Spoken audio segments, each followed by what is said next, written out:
ಆಕಾಶವಾಣಿ ಪ್ರದೇಶ ಸಮಾಚಾರ ಓದುತ್ತಿರುವವರು ಪ್ರತಿಭಾ ನಟರಾಜ್. ಮುಖ್ಯಾಂಶಗಳು. ತಮ್ಮ ಸುದೀರ್ಘ ಆಡಳಿತದ ಬಗ್ಗೆ ಸಂಪೂರ್ಣ ತೃಪ್ತಿ ಇದೆ, ಮುಖ್ಯಮಂತ್ರಿ ಸಿದ್ದರಾಮಯ್ಯ. ಹುಬ್ಬಳ್ಳಿಯಲ್ಲಿ ಮಹಿಳೆ ಮೇಲಿನ ಹಲ್ಲೆ ಪ್ರಕರಣ, ಪೊಲೀಸರ ವಿರುದ್ಧ ಯಾವುದೇ ಸಾಕ್ಷ್ಯಾಧಾರ ಇಲ್ಲ, ಮಹಿಳಾ ಆಯೋಗ ಸ್ಪಷ್ಟನೆ. ಬಳ್ಳಾರಿ ಘರ್ಷಣೆ ಪ್ರಕರಣ, ಐಜಿ ವರ್ತಿಕಾ ಕಟಿಯಾರ್ ವರ್ಗಾವಣೆಗೊಳಿಸಿ ಸರ್ಕಾರ ಆದೇಶ. 25 ಲಕ್ಷ ರೂಪಾಯಿ ನಗದು ಪರಿಹಾರ, ಸಚಿವ ಜಮೀರ್ ಅಹಮದ್ ವಿರುದ್ಧ ಆದಾಯ ತೆರಿಗೆ ಇಲಾಖೆಗೆ ದೂರು. ಉಡುಪಿ ಪರ್ಯಾಯ ಹಿನ್ನೆಲೆ, ಮೂಲಸೌಕರ್ಯ ಕಲ್ಪಿಸಲು ಸಚಿವೆ ಲಕ್ಷ್ಮೀ ಹೆಬ್ಬಾಳ್ಕರ್ ಅಧಿಕಾರಿಗಳಿಗೆ ನಿರ್ದೇಶನ. ತಮ್ಮ ಸುದೀರ್ಘ ಆಡಳಿತದ ಬಗ್ಗೆ ತಮಗೆ ಸಂಪೂರ್ಣ ತೃಪ್ತಿ ಇದೆ ಎಂದು ಮುಖ್ಯಮಂತ್ರಿ ಸಿದ್ದರಾಮಯ್ಯ ತಿಳಿಸಿದ್ದಾರೆ. ಹಾವೇರಿಯಲ್ಲಿಂದು ಜಿಲ್ಲಾಡಳಿತದಿಂದ ಗೌರವ ವಂದನೆ ಸ್ವೀಕರಿಸಿದ ಬಳಿಕ ಸುದ್ದಿಗಾರರೊಂದಿಗೆ ಮಾತನಾಡಿದ ಅವರು, ಮುಖ್ಯಮಂತ್ರಿಯಾಗಿ ಎಷ್ಟು ದಿನ ಇರುವುದಾಗಿ ತಿಳಿದಿಲ್ಲ ಎಂದು ಹೇಳಿದ್ದಾರೆ. ಜನರ ಆಶೀರ್ವಾದದಿಂದ ಇಲ್ಲಿಯವರೆಗೆ ಬಂದಿರುವುದಾಗಿ ಸ್ಪಷ್ಟಪಡಿಸಿದ್ದಾರೆ. ಈ ವೇಳೆ ವೈದ್ಯಕೀಯ ಶಿಕ್ಷಣ ಸಚಿವ ಶರಣ್ ಪ್ರಕಾಶ್ ಪಾಟೀಲ್, ವಿಧಾನ ಪರಿಷತ್ ಮುಖ್ಯ ಸಚೇತಕ ಸಲೀಂ ಅಹಮದ್ ಸೇರಿದಂತೆ ಹಲವು ಮುಖಂಡರು ಉಪಸ್ಥಿತರಿದ್ದರು. ಹುಬ್ಬಳ್ಳಿಯಲ್ಲಿ ಮಹಿಳೆಯನ್ನು ವಿವಸ್ತ್ರಗೊಳಿಸಿ ಪೊಲೀಸರು ಹಲ್ಲೆ ನಡೆಸಿದ್ದಾರೆ ಎಂಬ ಆರೋಪಕ್ಕೆ ಸಂಬಂಧಿಸಿದಂತೆ ಹುಬ್ಬಳ್ಳಿ ಧಾರವಾಡ ಪೊಲೀಸ್ ಆಯುಕ್ತ ಶಶಿಕುಮಾರ್ ಸ್ಪಷ್ಟನೆ ನೀಡಿದ್ದಾರೆ. ಹುಬ್ಬಳ್ಳಿಯಲ್ಲಿ ಸುದ್ದಿಗಾರರೊಂದಿಗೆ ಮಾತನಾಡಿದ ಅವರು, ಬಂಧಿತ ಮಹಿಳೆ ಮೇಲೆ ಒಟ್ಟು 9 ಪ್ರಕರಣ ದಾಖಲಾಗಿದೆ. ಪೊಲೀಸರು ವಶಕ್ಕೆ ಪಡೆಯುವಾಗ ಆಕೆಯೇ ಮಹಿಳೆ ಹಾಗೂ ಪುರುಷ ಸಿಬ್ಬಂದಿ ಮೇಲೆ ಹಲ್ಲೆ ನಡೆಸಿದ್ದಾಳೆ ಎಂದು ಸ್ಪಷ್ಟನೆ ನೀಡಿದ್ದಾರೆ. ಪೊಲೀಸರು ವಶಕ್ಕೆ ತಗೊಂಡಂಥ ಸಂದರ್ಭದಲ್ಲಿ ಆಕೆ ಬಟ್ಟೆಗಳನ್ನು ಕಳಚುವಂಥದ್ದು ಮಾಡಿಲ್ಲ. ಆಕೆಯನ್ನು ವಶಕ್ಕೆ ತೊಗೊಂಡಿದ್ದಾರೆ. ವಶಕ್ಕೆ ತಗೊಂಡಂಥ ಸಂದರ್ಭದಲ್ಲಿ ಬಹಳಷ್ಟು ರೆಸಿಸ್ಟ್ ಮಾಡಿದ್ದಾಳೆ, ಹಲ್ಲೆ ಮಾಡಿದ್ದಾಳೆ. ನಮ್ಮ ಮಹಿಳಾ ಸಿಬ್ಬಂದಿಗಳಿಗಷ್ಟೇ ಅಲ್ಲ, ಪುರುಷ ಸಿಬ್ಬಂದಿಗಳ ಮೇಲೆ ಕೂಡ ತಳ್ಳಾಡಿ, ದಬ್ಬಿ, ಹಲ್ಲೆ ಮಾಡಿ ತಪ್ಪಿಸ್ಕೊಂಡು ಹೋಗುವಂಥ ಪ್ರಯತ್ನ ಮಾಡಿದ್ದಾಳೆ. ಅಷ್ಟಾಗಿಯೂ ಕೂಡ ಆಕೆಯನ್ನ ವಶಕ್ಕೆ ತಗೊಂಡು ನಮ್ದು CR ಗಾಡಿ ಹತ್ತಿಸ್ಕೊಳ್ಳುವಂಥ ಸಂದರ್ಭದಲ್ಲಿ ಅಲ್ಲಿ ಸಾಕಷ್ಟು ಬಟ್ಟೆಗಳನ್ನು ವ್ಯವಸ್ಥೆ ಮಾಡ್ಕೊಳ್ಳುವಂಥ ಪ್ರಯತ್ನ ಮಾಡಿದ್ದಾಳೆ. ಒಳಗೆ ಬಂದ ತಕ್ಷಣ ಏಕಾಏಕಿ ಅದನ್ನೆಲ್ಲ ತಕ್ಕೊಂಡಿದ್ದಾಳೆ. ಆ ನಂತರ ನಮ್ಮ ಸಿಬ್ಬಂದಿಗಳೇ ಅಲ್ಲಿ ಸ್ಥಳೀಯರ ಸಹಾಯದಿಂದ ಬೇರೆ ಬಟ್ಟೆಯನ್ನು ತರಿಸಿ ಹಾಕಿಸಿರುವಂಥದ್ದಾಗಿದೆ. ಈ ನಡುವೆ ರಾಜ್ಯ ಮಹಿಳಾ ಆಯೋಗದ ಅಧ್ಯಕ್ಷೆ ನಾಗಲಕ್ಷ್ಮಿ ಚೌಧರಿ ಪ್ರತಿಕ್ರಿಯಿಸಿ, ಮಹಿಳೆಯ ವಿರುದ್ಧ ಹಲವು ದೂರುಗಳಿದ್ದು ಪೊಲೀಸರು ಬಂಧಿಸಲು ತೆರಳಿದ್ದರು. ಪೊಲೀಸರ ವಿರುದ್ಧ ಯಾವುದೇ ಸಾಕ್ಷ್ಯಾಧಾರ ಇಲ್ಲ ಎಂದು ಸ್ಪಷ್ಟಪಡಿಸಿರುವ ಅವರು, ಘಟನೆ ಕುರಿತಂತೆ ತನಿಖೆ ನಡೆಸುವುದಾಗಿ ತಿಳಿಸಿದ್ದಾರೆ.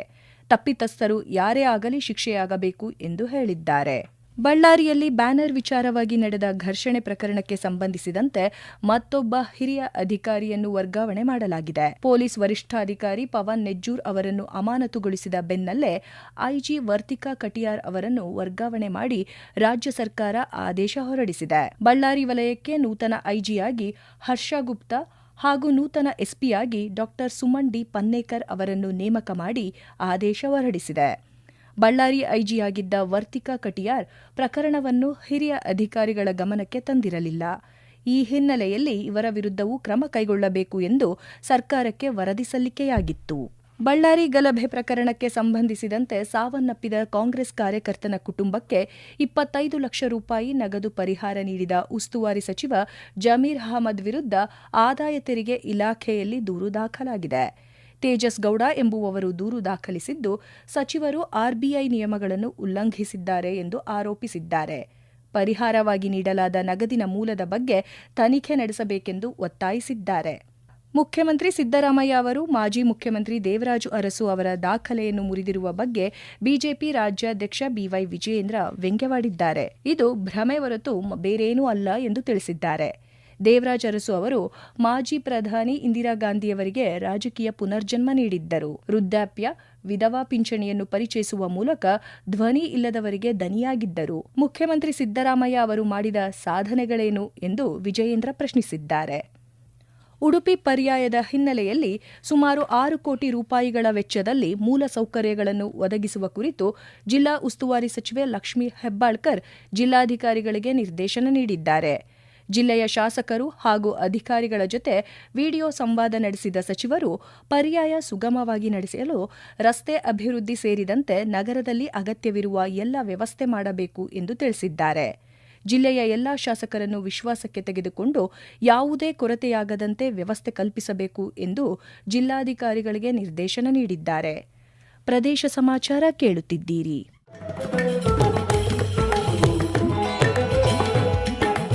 ನಮ್ಮ ಎಲ್ಲಾ ರಾಷ್ಟ್ರೀಯ ವಾರ್ತೆಗಳು ಹಾಗೂ ಪ್ರದೇಶ ಸಮಾಚಾರ ಈಗ ಆಕಾಶವಾಣಿ ನ್ಯೂಸ್ ಕನ್ನಡ ಯೂಟ್ಯೂಬ್ ಚಾನೆಲ್ನಲ್ಲಿ ಲಭ್ಯ. ನಮ್ಮ ಎಕ್ಸ್ ಖಾತೆ ಮತ್ತು ಇನ್ಸ್ಟಾಗ್ರಾಂ ಖಾತೆ ಆಕಾಶವಾಣಿ ನ್ಯೂಸ್ ಕನ್ನಡ. ಹೆಚ್ಚಿನ ಮಾಹಿತಿಗಾಗಿ ನಮ್ಮ ಫೇಸ್ಬುಕ್ ಖಾತೆ ಆಕಾಶವಾಣಿ ವಾರ್ತೆ ಕನ್ನಡವನ್ನು ಅನುಸರಿಸಿ. ನಿಖರ, ನೈಜ ಹಾಗೂ ವಿಶ್ವಾಸಾರ್ಹ ಸುದ್ದಿಗಾಗಿ ಕೇಳಿ ಆಕಾಶವಾಣಿ ವಾರ್ತೆಗಳು.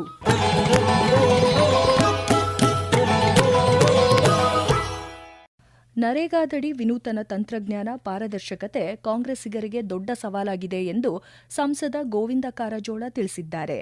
ಸುದ್ದಿಗಾರರೊಂದಿಗೆ ಮಾತನಾಡಿದ ಅವರು, ರಾಜ್ಯದಲ್ಲಿ 25 ಯೋಜನೆಗಳು ರಾಜೀವ್ ಗಾಂಧಿ, ಇಂದಿರಾ ಗಾಂಧಿ ಹೆಸರಿನಲ್ಲಿವೆ. ಶೈಕ್ಷಣಿಕ ಸಂಸ್ಥೆಗಳಲ್ಲಿ 55 ರಾಜೀವ್ ಗಾಂಧಿ, 21 ಇಂದಿರಾ ಗಾಂಧಿ ಹೆಸರಿನಲ್ಲಿ ಮತ್ತು 22 ನೆಹರು ಹೆಸರಿನಲ್ಲಿ ಇವೆ ಎಂದು ತಿಳಿಸಿದ್ದಾರೆ. ಕೇಂದ್ರ ಸರ್ಕಾರ ವಿಕಸಿತ ಭಾರತ್ ಜಿ ಎಂಬ ಯೋಜನೆ ಜಾರಿಗೊಳಿಸಿ ಭ್ರಷ್ಟಾಚಾರ ತಡೆ, ನಿಜವಾದ ಬಡವರಿಗೆ ಕೂಲಿ ಕೆಲಸ ನೀಡಲು ಅನುಕೂಲ ಆಗುವ ಹೊಸ ವ್ಯವಸ್ಥೆ ಜಾರಿಗೆ ತಂದಿದೆ ಎಂದು ಸಮರ್ಥಿಸಿಕೊಂಡಿದ್ದಾರೆ. ಡಾ. ಮನಮೋಹನ್ ಸಿಂಗ್ ಬೆಂಗಳೂರು ನಗರ ವಿಶ್ವವಿದ್ಯಾನಿಲಯ ಮತ್ತು international institute of business studies ಸಂಯುಕ್ತ ಆಶ್ರಯದಲ್ಲಿ ಜ್ಞಾನಜ್ಯೋತಿ ಸಭಾಂಗಣದಲ್ಲಿ ನೆಕ್ಸಸ್ ಎಡ್ಜ್ 2026 ಉದ್ಯಮ ಆಡಳಿತ ನಿರ್ವಹಣೆ ಸಮಾವೇಶ ಏರ್ಪಡಿಸಲಾಗಿತ್ತು. ಕುಲಪತಿ ಪ್ರೊಫೆಸರ್ ರಮೇಶ್ ಬಿ ಮಾತನಾಡಿ, ಡಿಜಿಟಲೀಕರಣ ಮತ್ತು ಕೃತಕ ಬುದ್ದಿಮತ್ತೆಯ ಅಳವಡಿಕೆಯ ಇಂದಿನ ಕಾಲಘಟ್ಟಕ್ಕೆ ತಕ್ಕಂತೆ ಶಿಕ್ಷಣ ವ್ಯವಸ್ಥೆಯಲ್ಲಿ ಕ್ರಾಂತಿಕಾರಕ ಪರಿವರ್ತನೆ ತರಬೇಕಾದ ಅಗತ್ಯವಿದೆ ಎಂದು ಪ್ರತಿಪಾದಿಸಿದ್ದಾರೆ. ವಿವಿಧ ಉದ್ಯಮ ಸಂಸ್ಥೆಗಳೊಂದಿಗೆ ಸಹಭಾಗಿತ್ವದ ಮೂಲಕ ನೇರ ನೇಮಕಾತಿ ಅವಕಾಶಗಳನ್ನು ಸೃಷ್ಟಿಸಲಾಗುತ್ತಿದೆ ಎಂದು ತಿಳಿಸಿದ್ದಾರೆ. ದಾವಣಗೆರೆ ದಕ್ಷಿಣ ಮತ್ತು ಉತ್ತರ ವಿಧಾನಸಭಾ ಕ್ಷೇತ್ರಗಳಲ್ಲಿ ಅಭಿವೃದ್ಧಿ ಕಾರ್ಯಕ್ರಮಗಳಿಗಾಗಿ ಶೀಘ್ರದಲ್ಲಿಯೇ 100 ಕೋಟಿ ರೂಪಾಯಿ ಅನುದಾನ ಬಿಡುಗಡೆಯಾಗಲಿದೆ ಎಂದು ಜಿಲ್ಲಾ ಉಸ್ತುವಾರಿ ಸಚಿವ ಎಸ್ಎಸ್ ಮಲ್ಲಿಕಾರ್ಜುನ್ ತಿಳಿಸಿದ್ದಾರೆ.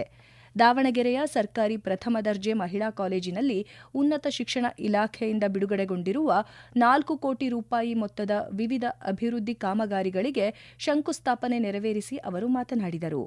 ನಗರದ 1ನೇ ವಾರ್ಡ್ನಲ್ಲಿ ಮೆಟ್ರಿಕ್ ನಂತರದ ವಸತಿ ನಿಲಯದ ಕಟ್ಟಡ ನಿರ್ಮಾಣದ ಕಾಮಗಾರಿಯನ್ನು 4 ಕೋಟಿ ರೂಪಾಯಿ ಮೊತ್ತದಲ್ಲಿ ಆರಂಭಿಸಲಾಗಿದ್ದು, ಮುಂಬರುವ ಶೈಕ್ಷಣಿಕ ವರ್ಷದಿಂದ ವಿದ್ಯಾರ್ಥಿಗಳಿಗೆ ಲಭ್ಯವಾಗಲಿದೆ ಎಂದು ಹೇಳಿದ್ದಾರೆ.